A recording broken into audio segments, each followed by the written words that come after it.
Olá, pessoal, tudo bem com vocês? Espero que sim. Aqui é o professor Josiano, professor de História e Geografia. Então, pessoal, nessa aula de hoje eu quero iniciar compartilhando com vocês uma mensagem que fala o seguinte: consagre ao Senhor tudo que você faz e os seus planos serão bem-sucedidos. Provérbio 16. Então, pessoal, nessa aula de hoje nós vamos iniciar o quarto bimestre, ou seja, a unidade 4 do livro de vocês, ok? Então, nessa aula de hoje, nós vamos falar sobre os povos africanos e a conquista dos portugueses. Vamos conhecer e analisar, né, a diversidade cultural, política, econômica e social da África, né? Identificar as principais características dos reinos de Males, né, Songhai, né, Monomotapa, né, e do Congo, né? E reconhecer a herança africana, né, no Brasil e analisar, né, a sua importância, né, para a formação do país, né? Conhecer o papel das mulheres nas sociedades africanas. Então, assim como nos continentes americano e asiático, na África formaram-se diversos povos, ou seja, diversos reinos, né? Pelo continente prevalecia uma grande diversidade cultural e linguística. Na religião, né, dada a variedade de crenças desenvolvidas ao longo da história africana, havia diversas religiões, como os muçulmanos, né, da África do Norte, desde a expansão islâmica, né, do século VII, assim como os cristãos, né, da época final e posterior, né, ao Império Romano, né, e também os povos, né, de cultos tradicionais aos seus ancestrais, né, de oferendas e às suas divindades, né, de cultos, animais e outros elementos da natureza. Então, antes da chegada dos europeus, né, na África, existia reinos independentes, né? Neles, em geral, as sociedades africanas eram divididas, né, em várias categorias sociais, como atividade ou funções socioeconômicas específicas, né? Os clãs unidos por uma base linguística, né, comum formava as etnias, né? A figura do rei garantia a unidade dos grupos étnicos, né, que são representados, né, nas províncias por governadores ou por monarquias locais. Então, vamos lá. Os reinos africanos às vésperas da chegada dos europeus. Então observe o mapa que está aparecendo na tela de vocês aí, ó, que é um mapa do continente africano mostrando onde está a localização, como que era a localização desses reinos, né? Os reinos de Gana, de Mali, né? Songhai, Beni, Congo e Monomotapa. A localização, eles estavam localizados principalmente, né, a oeste, né, do continente africano e alguns, né, aqui no sul, ok? Então vamos lá. Então vamos iniciar falando sobre o reino de Mali. Então, o reino de Mali, ou Mandinga, né, foi estruturado ao sul da região, né, onde havia se desenvolvido, né, o reino de Gana.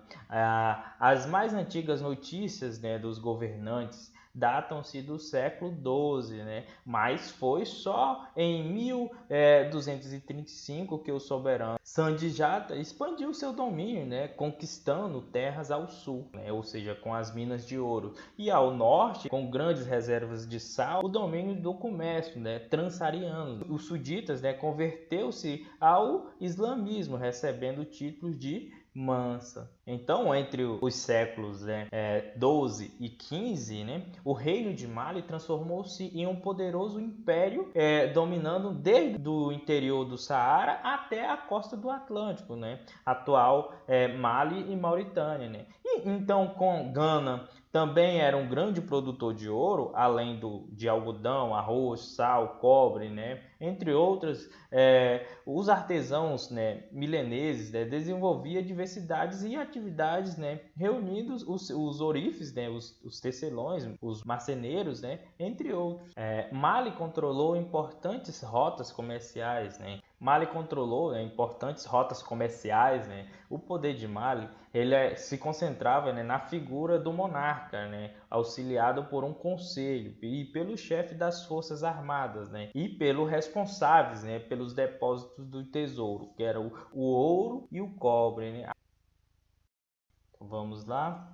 Agora vamos falar sobre Mansa Musa, né?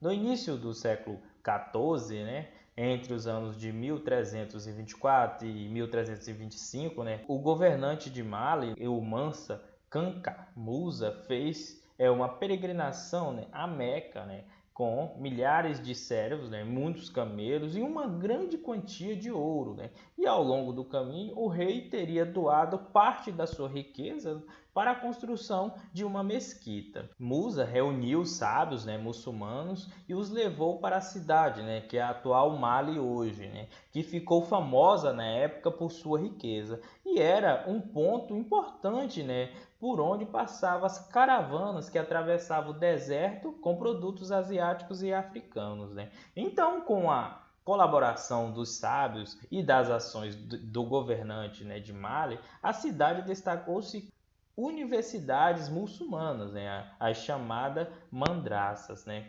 mesquitas e bibliotecas, tornando assim, no século XV, um dos mais respeitados centros culturais islâmicos da África, né, atraindo poetas, artistas, astrônomos, né, matemáticos e arquitetos, né, vindo de toda a parte do mundo árabe, né, e de lugares mais distantes. Mesmo adotando a crença muçulmana, né, os ritmos tradicionais politeísta era mantido, né? Grande parte da história de Mali foi preservada por meio dos griots.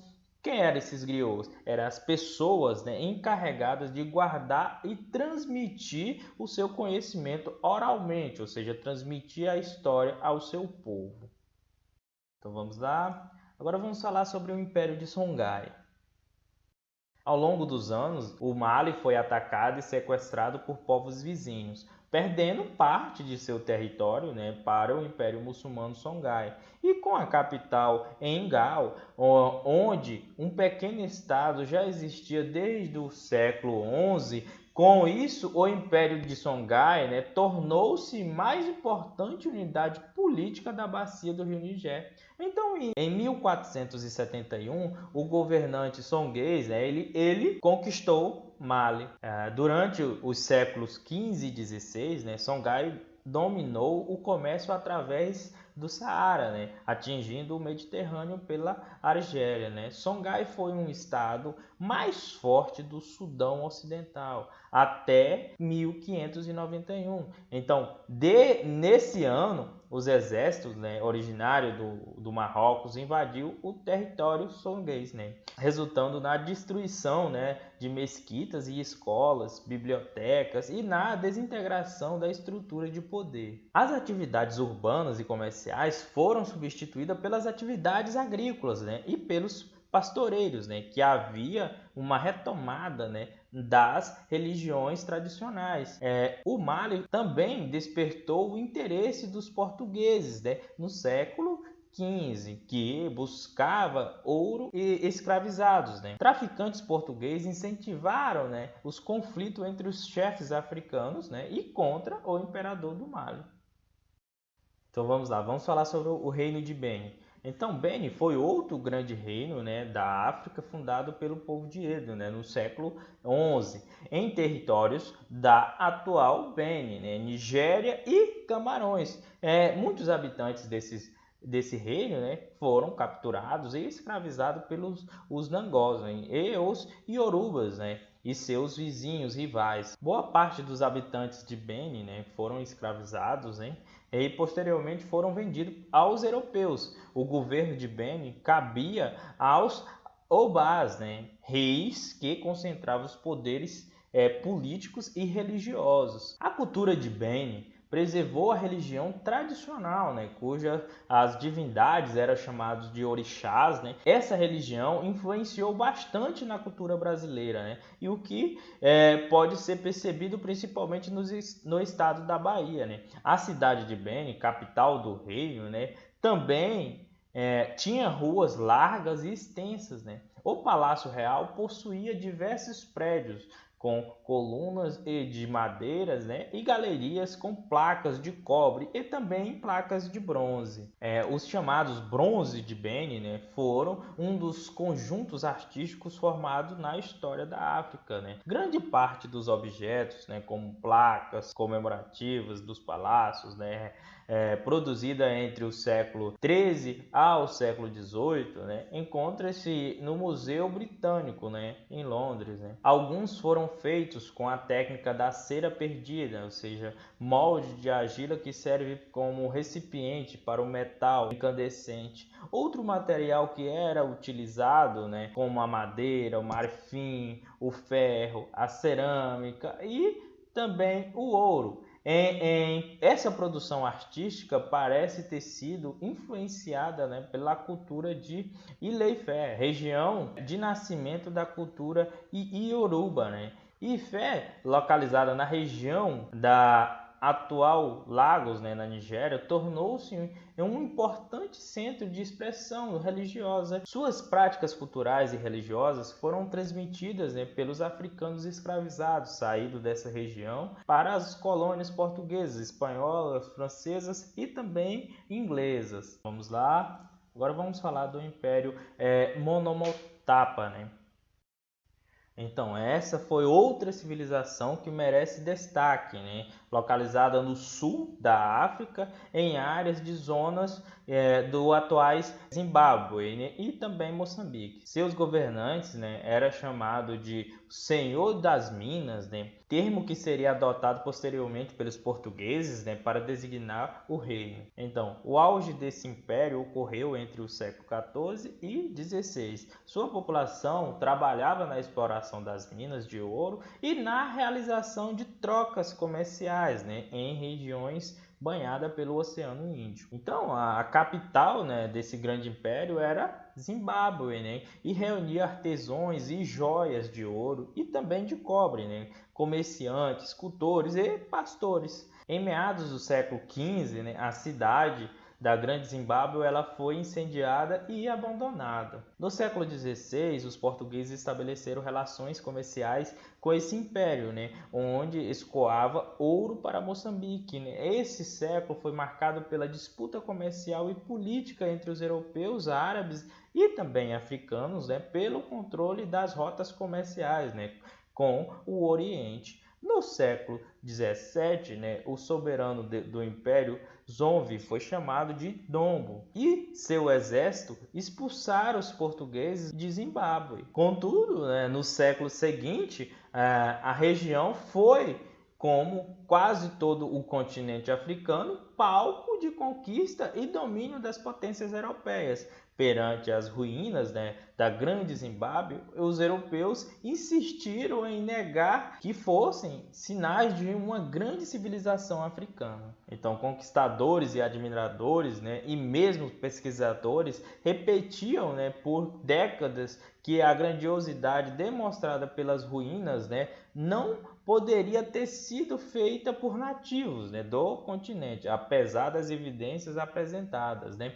E em 1890, né, por exemplo, o colonizador britânico, né, Cecil Rhodes, financiou a pesquisa, né, do arqueólogo James, né, para provar que a civilização da Grande Zimbábue, né, não teria sido construída pelos africanos locais. No mesmo sentido, né, os rhodesianos brancos, né, também não admitia que os ancestrais dos africanos conhecia ou pudesse ter construído essas enormes muralhas de pedra. Todos acabaram vencidos, né, com os estudos de vários arqueólogos, né, do século XX, com destaque dos trabalhos de Peter, né, que mostrou que a Grande Zimbábue é equivocadamente africana, pondo fim a mais esse mito do colonizador eurocêntrico. Então vamos lá, agora vamos falar sobre o Reino do Congo. O Reino do Congo surgiu no final do século XVIII, né? E o seu território corresponde hoje ao noroeste de Angola, né? Cambida e à República do Congo. Parte ocidental da República Democrática do Congo é a parte sul do Gabão, né? Então, o primeiro governante do Congo foi Mani Lucain. que é intitulado Mani-Congo, né, que era o que? O Senhor do Congo. Os Mani-Congos tinham 12 conselheiros, né, entre os coletores de impostos, militares e juízes. Então, no século XV, o Congo era a grande capital e os Mani-Congos viviam em construções, né, cercada por muros e com aposentos ricamente decorados, na companhia de mulheres, filhos, parentes, conselheiros e grupos de escravizados. As cerimônias públicas, né, eram realizadas em uma grande praça. Também morava na cidade artesãos, comerciantes, soldados, agricultores e a população escravizada. Além da metalurgia, né, tecelagem e cerâmica, o pastoreio e também a agricultura fazia parte da economia do reino, com destaque para as funções exercidas pelas mulheres, né? Outro trabalho de destaque era os ferreiros, né? Então, segundo alguns relatos tradicionais, o fundador do reino tinha sido um rei ferreiro. Por isso, as atividades eram realizadas pelas linhagens dominantes, né? Ou seja, de nobres de cada aldeia. Grande parte da história do Congo foi contada com base nos relatos, né, dos europeus. O primeiro contato com os portugueses só ocorreu em 1482. Então, para finalizar, eu peço que vocês façam a atividade trabalhando com o documento da página 199, né, e a atividade, né, da página 203, ok? Então, pessoal, qualquer dúvida com relação ao conteúdo ou com relação a essa atividade, estarei de plantão durante o período da aula, vocês podem me mandar mensagem, ok? Então, até a próxima aula.